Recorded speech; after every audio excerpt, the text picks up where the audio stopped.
আপনার স্ত্রীর সাথে আপনার অনেক দূরত্ব।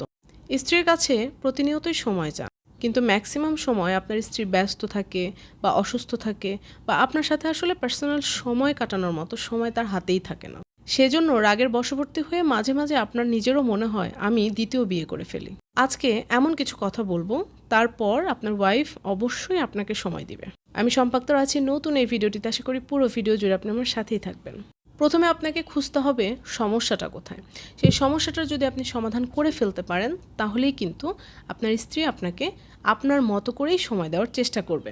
কিন্তু সমস্যাটা হয় যে আমরা সমস্যা খুঁজতে চাই না বা সমস্যা খুঁজে বের করতে পারি না, যার জন্য এটার সমাধানও করতে পারি না, স্ত্রীও সময় দেয় না। আর এই জন্যই ম্যাক্সিমাম পুরুষদেরই দ্বিতীয় বিয়ে করার ইচ্ছা তৈরি হয়। আপনার স্ত্রী সকালবেলা ভোরবেলা ঘুম থেকে ওঠে, তখন হয়তো আপনারা নিজেরাও ঘুম থেকে ওঠেন না। উনি ঘুম থেকে উঠে ওনার ধর্মের কাজগুলো শেষ করে তারপর হয়তো উনি সবার নাস্তা বানানোর জন্য চলে যায়, বাচ্চাদের টিফিন বানানো, বাচ্চাদেরকে স্কুলে নিয়ে যাওয়া, নিজের অফিস থাকলে সেটা নিয়ে তাড়াহুড়া করা, বিকেলে বাসায় ফেরার পর বাচ্চাদের সময় দেওয়া, তারপর আবার রান্নাবান্না করা। তারপর আসলেই উনি অনেক টায়ার্ড থাকেন এবং এই কাজগুলো প্রতিদিন একইভাবে করার সাথে সাথে উনি কিন্তু অসুস্থ হয়ে যান। সব কিছু শেষ করে নিজেকে খানিকটা সময় দেওয়াটা তখন ওনার জন্য খুবই গুরুত্বপূর্ণ হয়ে যায়। যখনই নিজেকে সময় দিতে যাবেন তখনই আবার বাচ্চাকে পড়াতে হয়, রাতে আবারও সেই খাবার দাবার আয়োজন। তারপরে যখন উনি রাতে বিছানা যাবেন ঠিক তখনই দেখে ঘড়ির কাঁটা 1টা বেজে গেছে। ঠিকঠাক মতো একজন মানুষ 7 থেকে 8 ঘন্টা ঘুমাতেও পারে না। বিশেষ করে যেসব কর্ত্রীরা বাইরে কোনো কাজ করে না বা বাইরে কোনো চাকরি করে না, জব করে না, তাদের কাজ ঘরে আরও বেশি। বাসার প্রত্যেকটা কাজ তাদের করতে হয় এবং যেহেতু তারা বাইরে কোনো জব করে না, তাই তাদের কাজের ভারটাও বেশি করে দিয়ে দেওয়া হয়। এত কিছু করার পরও শুনতে হয়, তুমি তো বাসায় থাকো, তুমি কি জানো বাইরে কত কষ্ট করতে হয়? তারপরও আপনারা তাকে বলেন, তুমি কি জানো টাকা ইনকাম করা কত কষ্টের? ঠিক এই জায়গা থেকে আমি আপনাকে এমন একটি সমাধান দিয়ে দিব, আপনার কোনোদিনও মনে হবে না আপনার স্ত্রী টায়ার্ড, আপনার স্ত্রী খুব জঘন্য পোশাক পরে আছে, আপনার স্ত্রী গা দিয়ে ঘামের গন্ধ বের হচ্ছে, আপনার স্ত্রী আপনাকে সময় দিচ্ছে না বা আপনার স্ত্রী আপনার প্রতি খুবই বিরক্ত, এরকম কিছুই হবে না শুধু আমার এই টিপসগুলো যদি ফলো করতে পারেন।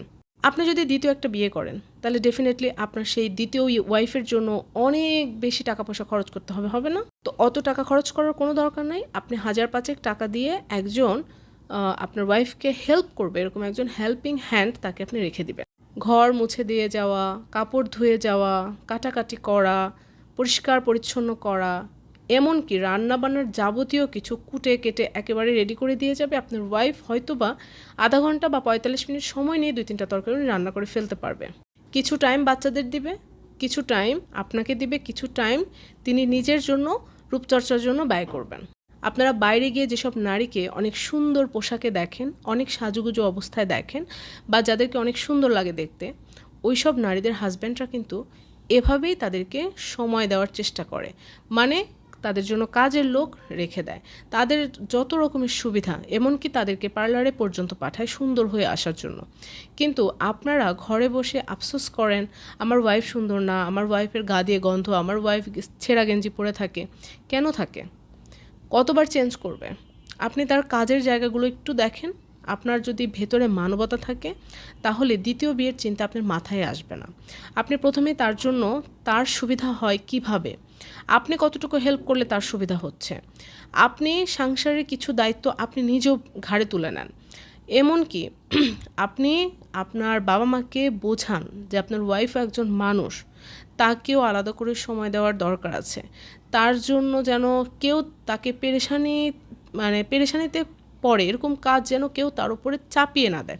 এই যে আপনার স্ত্রীর প্রতি সম্মান, সেটিতেও কিন্তু তার মানসিক অবস্থা অনেক ভালো থাকবে। আর মানসিক অবস্থা যখন একটা মানুষের ভালো থাকে, সেই মানুষটা কিন্তু এমনিতেই দেখতে সুন্দর হয়ে যায়। সো বাড়তি টেনশনের আর কোনো দরকার নেই। আশা করি আপনি বুঝতে পেরেছেন। আমি আসলে এমন কোনো কৌশল আপনাকে শেখাতে চাইনি, আমি শুধু এতটুকু বলতে চেয়েছি, আপনার যে ছোট ছোট ভুল আছে সেটি আসলে ধরিয়ে দিতে চেয়েছি, সমস্যাটা কোথায় সেটি আমি একটু ধরিয়ে দিতে চেয়েছি। এই জায়গাটা যদি আপনি সমাধান করতে পারেন, তাহলে আপনার ওয়াইফের প্রতি আপনার অভিযোগ 90% চলে যাবে, আর বাকি 10% ম্যানেজ করে নেওয়াই যায়, এটা কোনো ব্যাপার না। আজকের ভিডিওটি আমি এখানেই শেষ করছি। যাওয়ার আগে একটাই অনুরোধ করব, আমার ভিডিও শেষ করার পর আমাকে ভুলে গেলে কোনো সমস্যা নেই, কিন্তু আমার ভিডিও যেই পরামর্শগুলো আমি দেওয়ার চেষ্টা করি আমার ভিডিওতে সেগুলি একটু কষ্ট করে মেনে চলার চেষ্টা করবেন। আল্লাহ হাফেজ।